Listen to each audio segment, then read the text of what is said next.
Assalamualaikum warahmatullahi wabarakatuh. Perkenalkan, nama saya Vina Kurniasa Fitri. Saya perwakilan dari kelas C4 Prodi Ilmu Al-Quran dan Tafsir. Di sini saya akan melanjutkan kembali penjelasan teman-teman saya, yang mana di sini kami membahas tentang karya yang berjudul Interpreting the Quran. Ya, di sini saya akan membahas subbab ke-8 dari chapter 2 yang ada di dalam karya tersebut, yang berjudul Limiting the Concept of Revelation. Yang mana limiting the concept of revelation itu merupakan artinya ialah membatasi konsep wahyu. Nah, di sini menjelaskan pemisahan antara dua jenis wahyu dalam Islam, yaitu yang pertama wahyu yang dibacakan yaitu Al-Quran, dan wahyu yang tidak dibacakan yaitu hadis, serta implikasi dari klasifikasi ini terhadap praktik hukum dan penafsiran di dalam Islam. Nah, pembahasan itu yang pertama ada tentang dua jenis wahyu. Nah, di dalam jurisprudensi klasik atau usul fikih, wahyu dibagi menjadi dua, yaitu wahyu yang dibacakan, yang mana wahyu ini merujuk kepada Al-Quran yang dianggap sebagai firman Tuhan yang langsung dan dibacakan dalam ibadah, terutama di saat kita sedang sholat. Nah, membaca Al-Quran dalam konteks ini bukan hanya sekedar aktivitas, tetapi juga sebuah bentuk ibadah yang sangat dihargai. Nah, yang kedua itu ada wahyu yang tidak dibacakan atau hadis. Nah, di sini yang menyakup hadis itu yang merupakan ucapan dan tindakan Nabi Muhammad SAW, meskipun dianggap sebagai wahyu dan inspirasi dari Tuhan, hadis tidak memiliki status yang sama dengan Al-Quran dalam hal pembacaan dan keagungannya. Nah, baik, selanjutnya ada penjelasan tentang otoritas dan keunggulan Al-Quran. Secara teori, baik Al-Quran maupun hadis dianggap sebagai wahyu. Namun dalam prinsip jurisprudensi Islam atau usul fikih, Al-Quran itu lebih unggul. Itu dikarenakan Al-Quran itu adalah firman Tuhan yang dianggap universal dan berlaku selamanya. Sementara hadis itu dipandang sebagai penjelas atau penerapan dari wahyu yang lebih umum. Nah, meskipun keduanya memberikan pedoman hukum dan etika, Al-Quran itu lebih cenderung fleksibel dan tidak terlalu spesifik dalam detail hukum. Nah, selanjutnya di sini juga ada penjelasan tentang implikasi terhadap hukum Islam. Nah, kedua jenis wahyu memiliki dampak besar terhadap pengembangan hukum Islam.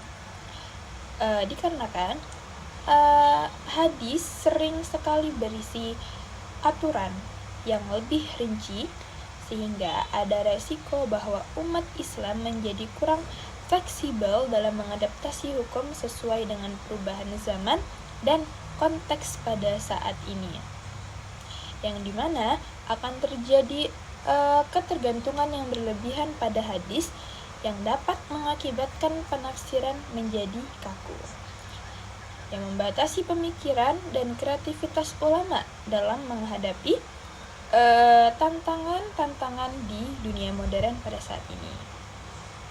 Selanjutnya ada tentang pandangan modern dan penolakan hadis. Nah, ini ada beberapa pemikir modern atau ulama modern yang menentang tentang kesetaraan antara Al-Quran dan hadis. Mereka berpendapat bahwa jika hadis dianggap sebagai wahyu, maka hal ini bertentangan dengan peringatan Al-Quran terhadap Nabi Muhammad di dalam beberapa situasi. Misalnya, dalam kasus tawanan perang Badar dan interaksi Nabi dengan orang-orang buta. Nah, beberapa kritik menyarankan bahwa tindakan Nabi tersebut menunjukkan kesalahan yang tidak seharusnya terjadi jika hadis dianggap sebagai wahyu. Kemudian ada juga penjelasan tentang interpretasi yang berbeda. Nah, sejumlah intelektual seperti Muhammad Abduh dan Ahmad Khan itu mengusulkan pendekatan baru dalam menafsirkan Al-Quran yang lebih mengandalkan akal dan konteks, tanpa bergantung pada hadis. Mereka berargumen bahwa penafsiran yang berbasis hadis itu membatasi makna Al-Quran hanya pada konteks sejarah tertentu saja yang bisa menghalangi relevansi abadi dan universalnya. Selanjutnya ada gerakan Ahlul Quran. Gerakan Ahlul Quran yang muncul di anak benua India ini adalah reaksi terhadap dominasi hadis. Nah, di mana anggota gerakan ini menolak hadis dan berpendapat bahwa Al-Quranlah seharusnya yang menjadi satu-satunya sumber hukum. Mereka menganggap bahwa ketergantungan pada hadis itu menghalangi pemahaman yang lebih murni dan langsung terhadap ajaran agama Islam. Nah, selanjutnya itu tentang kesimpulan dari penjelasan tadi itu, yaitu meskipun ada upaya untuk menegaskan Al-Quran sebagai sumber utama hukum Islam serta penolakan terhadap hadis tentang tantangan untuk mengadaptasi ajaran Islam ke dalam konteks modern tetap menjadi isu penting.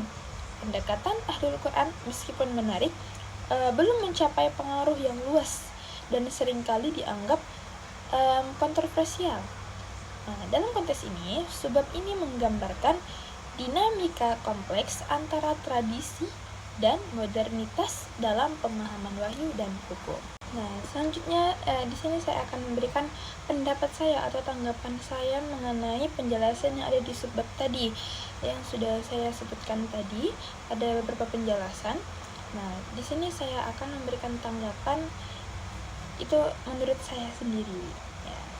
Di mana tanggapan saya terhadap subbab membatasi konsep wahyu ini melibatkan beberapa poin penting yang mencakup pemahaman, pengakuan terhadap kompleksitas serta pendekatan yang seimbang dalam menanggapi perdebatan ini.